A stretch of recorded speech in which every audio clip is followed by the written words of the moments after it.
It's a fun Monday so far. Yeah, this is definitely one for the history books. What stands out? What'd you hear from Coach Pittman? Well, I mean, he certainly sounds like he plans to be here next year. What a difference one day makes. Now, I was never one of those that reported he was gone. What I was hearing yesterday, and I chased this down most of the afternoon, and I'm convinced this was true, that it had legs, that there were a group of boosters, some but not all of whom had tried to bring Gus Malzahn in 2017, who wanted to try to do it again. The problem with that group was that nobody could tell me if Juracek was involved in this, and I was extremely skeptical. This isn't 2017 when you had an interim AD. Boosters can't just jump in and go, okay, here's the money to buy this guy out, now hire our guy. And it looks like that was those were the strings that were attached. Yeah, we'll give you the money, but you got to hire our guy. And I just that didn't sound right. And then what I did, I had somebody I know very well that had talked to Christy Malzahn over the weekend in Stillwater. And I called over there, and what I learned from that was that Christy was very adamant about the fact that she and Gus would never come back to Arkansas as long as he was coaching. Now, they do plan to come back here and retire. But the thinking on that was, it is so controversial when you're a head coach with your family members that they have realized it's better to be out of state when you're doing that job. You come back, you're not a coach anymore, it doesn't matter, you're back home. But while you're coaching, you don't want any part of all the stuff you go through when, your mom, if your mom or your sister or other relatives you have in the state are having to listen to all that when people inevitably get mad, you don't want any part of that. So what would be the point of trying to hire this guy if he doesn't want the job, and he turned it down once before? So that's all gone.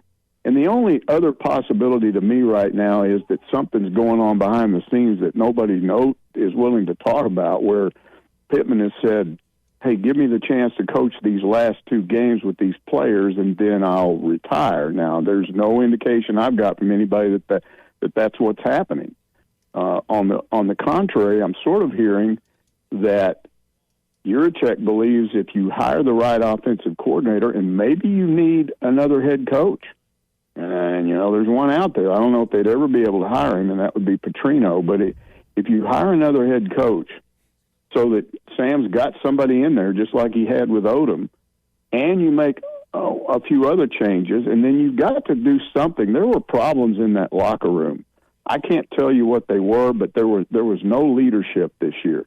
What a contrast for the 2021 team, where you had all those guys like Bumper Pool and you had Hayden Henry and all these guys that were selling Arkansas responsibility to the players.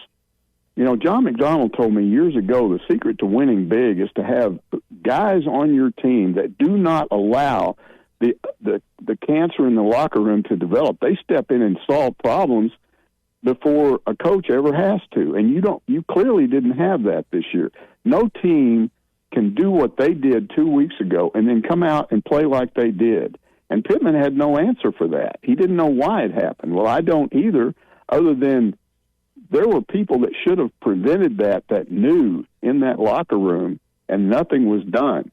So that's a huge thing that has to happen in the off season. You got to transform that team. You've got to find a bunch of key or core leaders who don't allow a team to play that way, because honestly, the talent level is not much different than it was the first 3 years.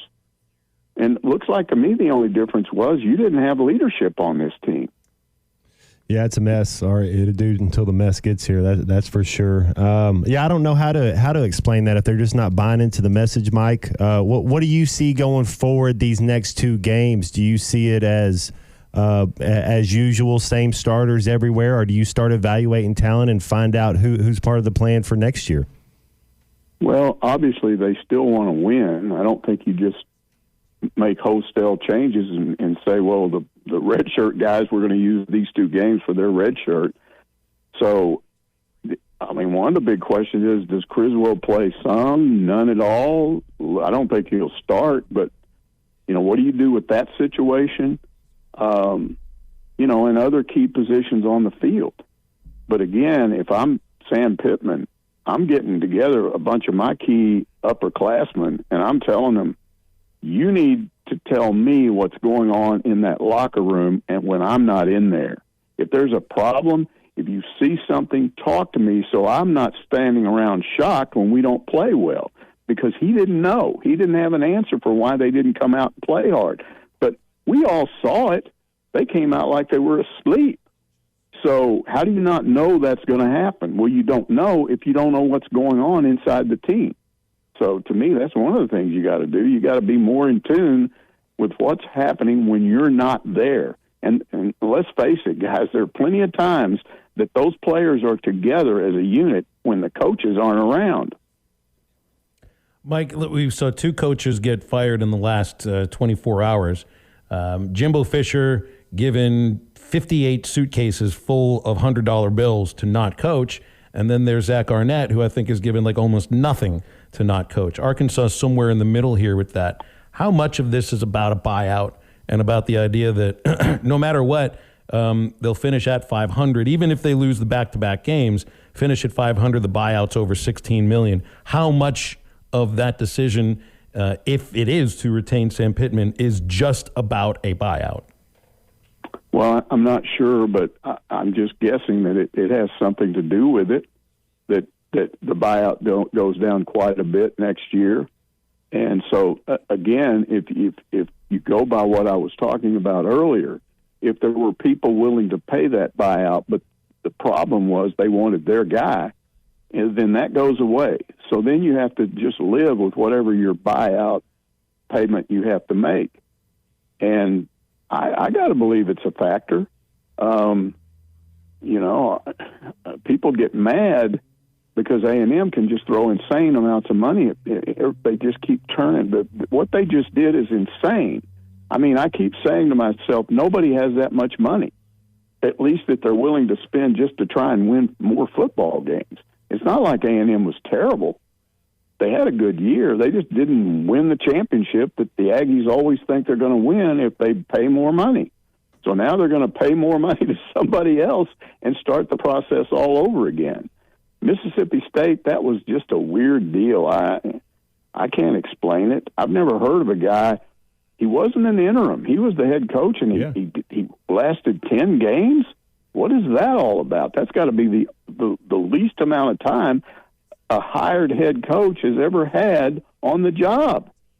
I mean, that's nuts. They should have thought of that when they hired him. So,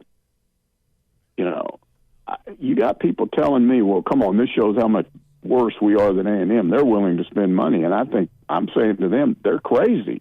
I'm not going to comment. It's not my place to tell boosters how much they should spend, and I don't have to deal with a budget like Yurachek does. I'm not going to sit here and say Arkansas should pay this money, but I am saying that at some point it becomes idiotic to keep doing this. And I'm not going to criticize Arkansas because they're not willing, if that's the case, to pay this huge buyout. And I don't know that that's it, but there's got to be a limit on this stuff at some point. I mean, I'd think at most schools, I've always thought they were nuts down there in Aggieville. This is the nuttiest thing I've ever heard of. Mike, there was some good football played over the weekend, and I wanted to get your thoughts on Jim Harbaugh and the Michigan Wolverines, and do you agree with this 3-game suspension, and do you think this hurts them this much? Like, how much does this hurt them going into that Ohio State game? It didn't seem to hurt them, last weekend. I guess we'll have to wait and see until this game is over. It's a really weird deal. It's a conference telling you have to do this. The school's kind of resisting it. It's unprecedented. Have you heard of this any time before, Mike, where it's like he can coach all week to practice, he just can't coach on Saturdays? I haven't heard of this before. Yeah. No, I haven't. But it's sort of like them saying to their own conference, up yours, we're going to do what we want to do. And I will say that when you're having this kind of season, you you sort of are able to do that. That's the way this sport works. If they had a losing record now, he'd probably be fired for all that. And stuff. wasn't he supposed to be suspended the first 3 games of the year? Was that a whole different? That was university imposed, but it's the same idea. He was with the team Sunday through Friday, right? Yeah.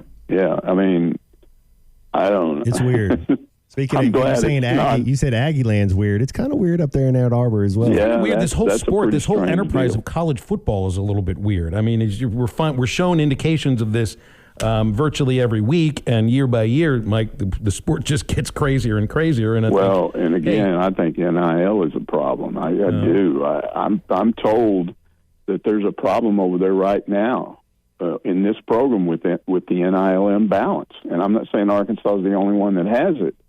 But it's just inevitable. When 1 or 2 players are making all the money and the rest are getting virtually nothing, you think that flies with the other players?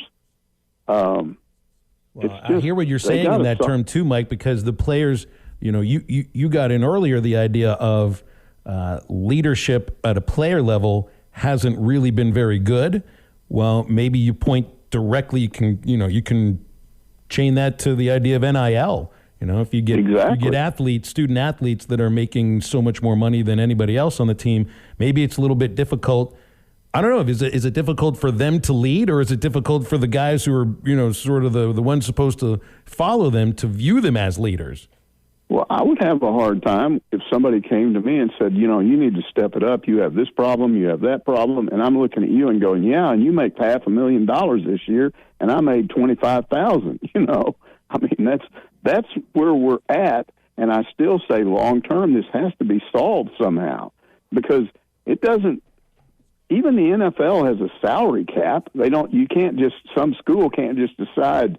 Some team can't just decide we'll throw as much money as we want to get whoever we want. It's just nuts right now. I don't think it's sustainable.